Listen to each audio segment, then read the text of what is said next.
जय हिंद सभी को बेटा। इस वीडियो में हम लोग डिस्कस करने वाले हैं चेस्टर बर्नार्ड के ऊपर। ध्यान रहे चेस्टर बर्नार्ड जो है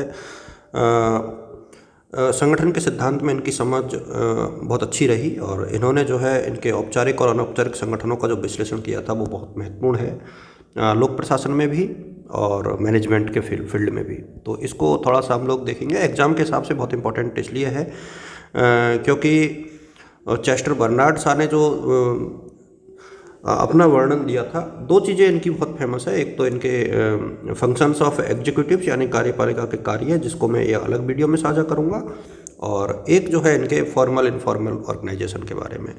देखिए औपचारिक संगठन होता क्या है और अनौपचारिक संगठन क्या होता है, ये थोड़ा सा हम लोग देखेंगे।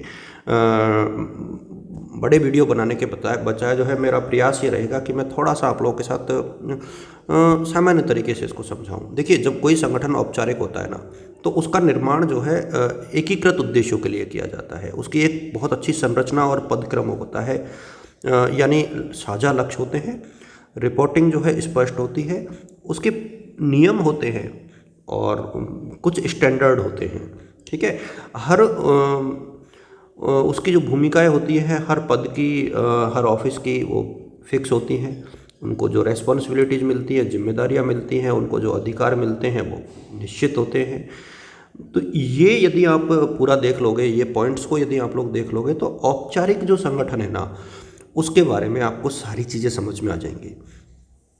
बर्नार्ड ने कहा कि दो या दो से अधिक व्यक्तियाँ यदि सचेत रूप से समन्वित गतिविधियों की एक प्रणाली अपनाएं जो जानबूझकर बनाई जाती है और विशिष्ट लक्ष्यों की प्राप्ति के लिए डिजाइन यदि उसको किया जाता है, तो वो जो है फॉर्मल ऑर्गेनाइजेशन होता है।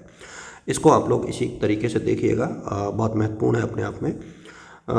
एग्ज़ाम में आने की संभावना भी इसकी काफ़ी ज़्यादा है, मुझे जो लगता है। अनौपचारिक संगठन क्या होता है? देखिए अनौपचारिक संगठन जो है व्यक्तिगत संपर्क और अंतःक्रिया का परिणाम है, जो संगठन के भीतर विकसित होता है। यह प्राकृतिक, स्वयंस्फूर्त और विकासात्मक होता है, जो मानवीय सामाजिकता से मतलब इसका कोई निश्चित वो नहीं होता, पैटर्न या प्रारूप, कोई नियम कायदे कानून नहीं होते, फॉर्मल तौर पर चलता है। जैसे कि इनफॉर्मल वे में, सॉरी, इसमें क्या होता है, व्यक्तिगत संबंधों और मित्रता पर आधारित नेटवर्क होता है, रुचियों के कारण ये उत्पन्न होता है, भावनात्मक बंधन इसमें ज़्यादा होता है, और अफवाह होती है, तेज होता है, थोड़ा फ्लेक्सिबल भी होता है, क्योंकि औपचारिक में तो आपको नियमों से ही चलना होता है, इसमें अलग चीज़ें भी चलती हैं। अच्छा, इसके अंतर्गत क्या है, जो नियम होते हैं वो अलिखित होते हैं, मतलब कुछ ट्रेडिशंस होते हैं, उनके आधार पर ये काम करता है। सामाजिक दबाव और समूह की जो अपेक्षाएं होती है वो होती है इसके अंतर्गत। स्वविकसित पैटर्न होता है, परिवर्तनशील और अनुकूलनीय होता है।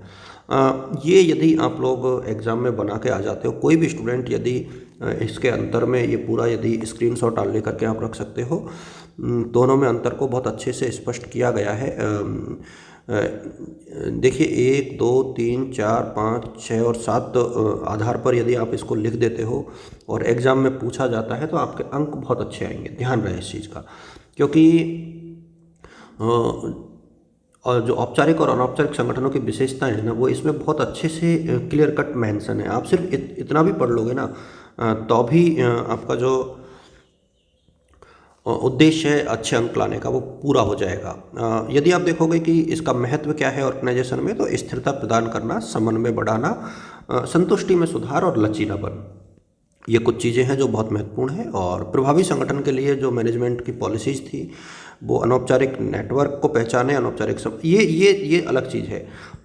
ये मेरे सामने इस इतना यूज़फुल नहीं है, लेकिन जो अनौपचारिक संगठन है वो बहुत ज़रूरी है। और औपचारिक संगठनों को मजबूत करते हुए यदि आप औपचारिक संगठनों के साथ यदि अनौपचारिक संगठन भी कार्य करेंगे, तो संगठन की जो कुशलता है वो अपने आप में बढ़ेगी।